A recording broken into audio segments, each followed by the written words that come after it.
Lisa, and I'm here today with my colleague Javion and my colleague Leighton. You see them? Lovely young men. Now, I have been looking forward to this interview for a very long time because they are esteemed members of the pastoral body.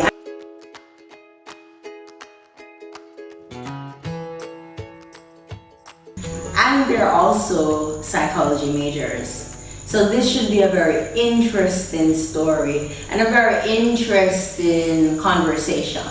So today, I want to know first, what would you want the world to know about you that we don't already know?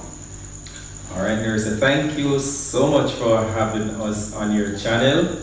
And it's a pleasure being here with you. What do I want the world to know about Javion and Hutton that they don't already know? Well, as you mentioned, part of my persona, you mentioned my work as a pastor. I am a Seventh-day Adventist. I am a family man. I am someone who loves people. I like to see myself as a human being that is able to connect with the emotions, the feelings, the behavior of others and try to help them along the journey of life, persons who are struggling in that regard. So my journey as a psychologist in training is to prepare myself to be of service to the people around me. Okay, so that's a mouthful. He is a family man. He is passionate about people, and his journey is to help person. Yes, Leighton, tell me a little more about you. What would you want the world to know about you that I have not said? Hi, Nerissa. Hi. It's a pleasure to be a part of this program. It's a pleasure having you, Thank you for Leighton. having me. I can share with you that I am a very positive person. I like to be always in an optimistic mood. I have two kids, two children, a boy and a girl. Wow. I've been married now for 8 years. And I'm just happy to meet different people and to interact with people of different background, culture, creed, race, or religion. And I like to be in interviews such as this and dialogue such as this, just to hear the different perspective of the issues that are affecting families and society in this present generation. Okay. I am so glad that you said yes to this interview. I'm glad that you said yes to this interview. I can say that I myself enjoy having conversations with you, Leighton. Thank you. I enjoy having conversations with you too, JP. My pleasure. Right, so I enjoy having conversations with you because we've always been able to talk about the hot spots and the hot stuff. We may not be getting into the hot stuff now, but let us stick to points. I want to know why. Why did you decide to venture into psychology, being a minister of the gospel? Why did you see a need to study psychology, Leighton? Well, to be honest with you, I gained a scholarship to do a master's in pastoral theology. I started my master's in pastoral theology and did about 2 weeks in that discipline, and then I switched over to psychology. Wow. Because I believe that there is a great need for professional counseling and balanced, objective counseling in this dispensation of time. And that's one of the need. That's one of the reasons why I decided to study psychology. Plus, it gives me an opportunity to be an agent of change in the lives of those who are going through, mental challenges and different emotional issues. So I find pleasure in helping people to overcome the different cognitive challenges that they find sometimes taking over their lives. And I must say, Leighton, that I'm glad that you listened to the call. I'm glad you took the step because I find that within our society here in Jamaica, especially within the church setting, sometimes psychology or the study of psychology is looked down on. Sometimes it's considered something outside of what should be done outside of God. What would you say, Javion? What would you say is the place of psychology within the church? That's a very, very intriguing question, and I too would like to share that in my capacity, in my work and experience as a pastor, young pastor nonetheless, but I have gained enough experience to realize that the issues that people face on a daily basis are of such that if you're not properly trained and if you don't have the awareness as to what is required of you as a professional, it can create a great harm to the members of the church when you seek to help them without knowing how to help them. Right. And so the place of psychology in the church is very much appropriate, and I believe that it is only for us to properly apply the principles of psychology to help to alleviate the pain and the suffering, emotional trauma that many of our members are going through. And that was one of the driving forces that motivated me to venture into this field, to widen my horizon, to equip myself to be of better service to the church. And I agree with him, because I must say, I've been in ministry now for approximately 10 years. Yeah. And I've done a lot of pastoral counseling. And it has always been from the perspective of the pastor instructing the client or the member what to do.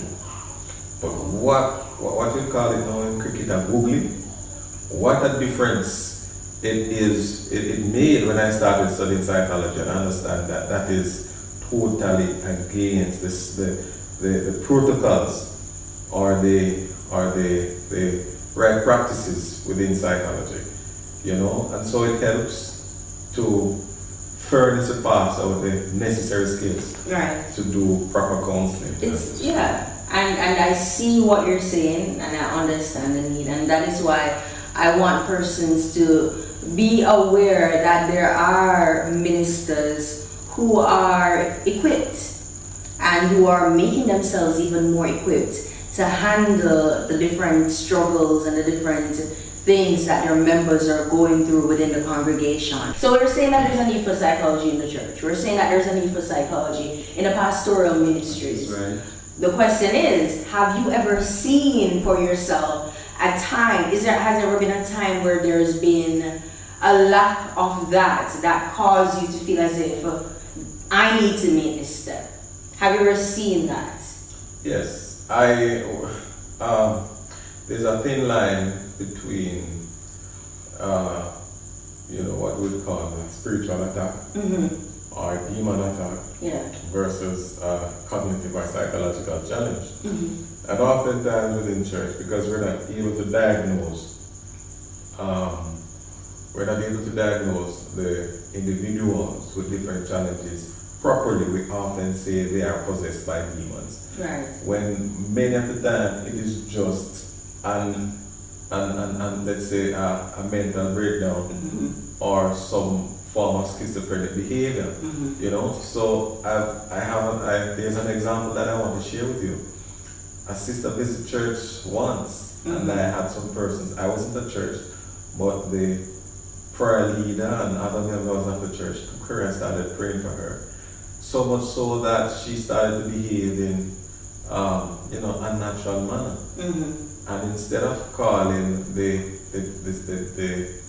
psychiatrist or the psychologist to come and see the person, they started to diagnose her with being demon possessed. But she was a stranger.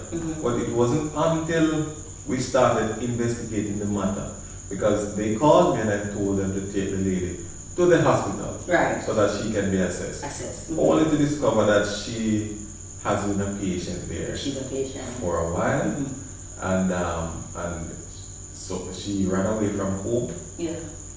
Ended up all the way in Manchester, and she was on the when the police inquired within the situation, she was actually wanted. You know, she was missing. So many times it is very important, not many, but all the times it is important that we have the right technicalities within our congregation, Right. especially psychology.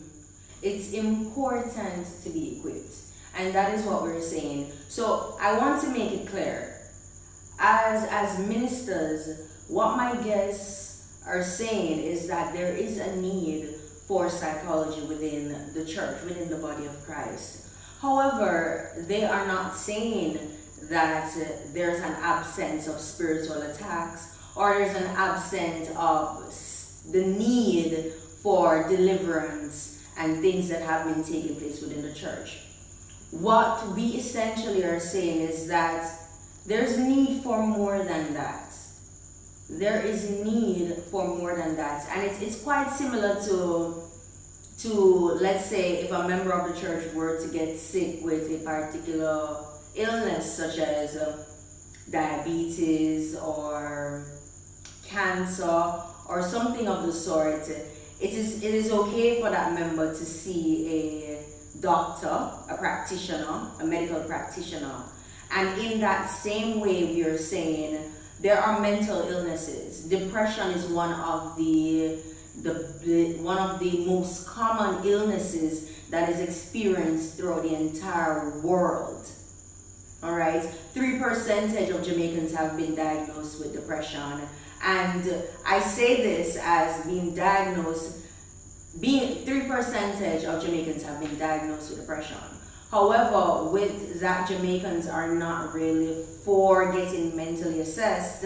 There might be much more. I dare to say there are much more persons who are suffering from depression, especially during this time of the coronavirus, the worldwide pandemic. There are a lot more persons who are struggling, a lot more persons who could have been diagnosed, could have been helped. But within our society, persons are pushing away from, persons are rejecting mental health practitioners, rejecting psychology, rejecting help. And what my guests are saying, what we are saying is, you can get help. You can get help even if you are a Christian.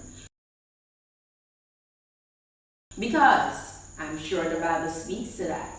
Has there been any case in the Bible, Javian, where the Bible speaks about being mentally well?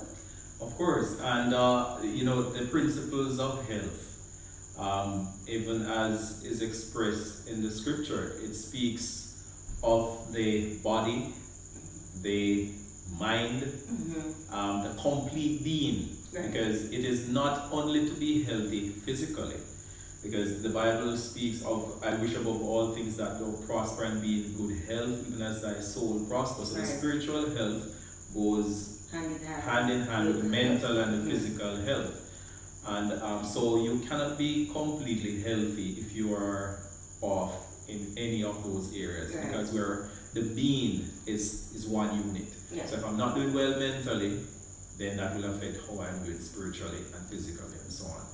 And just to add to what you were saying about the Jamaican society, I have been contemplating the issue of crime and violence in our country.